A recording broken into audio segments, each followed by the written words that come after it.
Shalom, halo keluarga GKI Harapan Indah yang bersuka cita di dalam Tuhan. Sebelum kita bersama merenungkan firman Tuhan, mari kita berdoa. Bapa Surgawi, kami bersyukur untuk kasih setia Tuhan, pemeliharaan Tuhan pada hari ini. Sebentar kami mau mendengar firman Tuhan, pimpin kami semua agar kami bisa dimampukan mengerti kebenaran firman Tuhan. Berkati lidah hamba-Mu, di dalam nama Tuhan Yesus, kami berdoa dan bersyukur. Amin.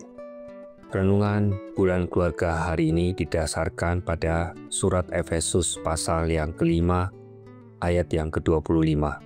Hai suami, kasihilah istrimu, sebagaimana Kristus telah mengasihi jemaat dan telah menyerahkan dirinya baginya.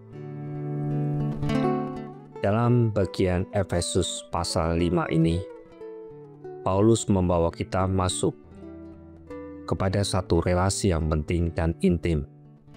Ketika kita menjadi anak-anak Tuhan, Kristus bukan saja menjadi kepala gereja, Kristus juga harus menjadi kepala rumah tangga kita. Dan itu harus menjadi fondasi yang penting pada waktu kita berelasi satu dengan yang lain di dalam keluarga.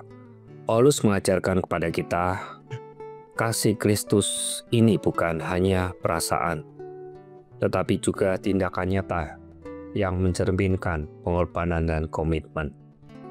Kristus memberikan hidupnya untuk jemaat dan suami harus mencintai istrinya dengan cara yang sama, yaitu rela berkorban demi kebaikan dan kesejahteraan istrinya.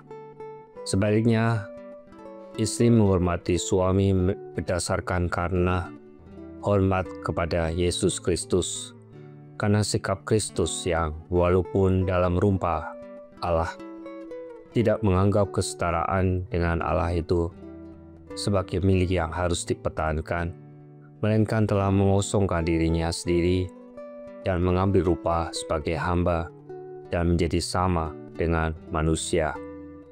Filipi 2 ayat yang ke-6-7.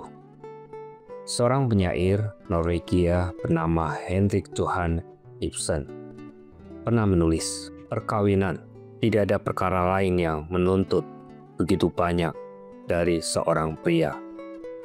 Artinya, dalam pernikahan menuntut banyak hal dari pria, seperti tanggung jawab, komitmen, pengorbanan, dan lain sebagainya. Tetapi juga banyak membawa kebahagiaan dan kepuasan yang besar jika dijalankan dengan penuh komitmen, penuh kasih, dan kesabaran. Melalui bacaan Alkitab hari ini, kita menerapkan kehidupan pernikahan. Yang pertama, pengorbanan diri. Suami harus siap mengorbankan keinginan dan kebutuhan pribadi demi kebaikan istri. Hal ini mencakup mendengar, memahami, dan mendukung istri dalam berbagai aspek kehidupan. Yang kedua, kasih yang tulus.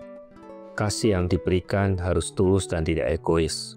Suami harus menunjukkan kasih sayang yang kuat dan akrab kepada istri, serta menghormati dan menghargai istri. Ketiga, kepemimpinan yang melayani. Suami harus bisa memimpin dengan cara melayani, bukan dengan menindas, dan menciptakan lingkungan yang aman dan penuh cinta kasih di dalam keluarga. Dan yang keempat, komunikasi yang terbuka. Penting untuk membangun komunikasi yang baik di dalam pernikahan secara terbuka dan jujur sehingga saling memahami dan mendukung satu dengan yang lain. Sebagai kesimpulan, Efesus 5 ayat 25 ini memberikan pengajaran yang jelas bagi suami dalam pernikahan, menekankan pentingnya kasih yang penuh pengorbanan diri sebagai cerminan kasih Kristus kepada gereja. Dengan menerapkan prinsip-prinsip ini, suami dapat membangun pernikahan yang kuat dan yang diberkati oleh Tuhan dan menjadi teladan bagi keluarganya. Kiranya Tuhan Yesus memberkati. Mari kita berdoa. Tuhan, terima kasih untuk firman-Mu pada hari ini.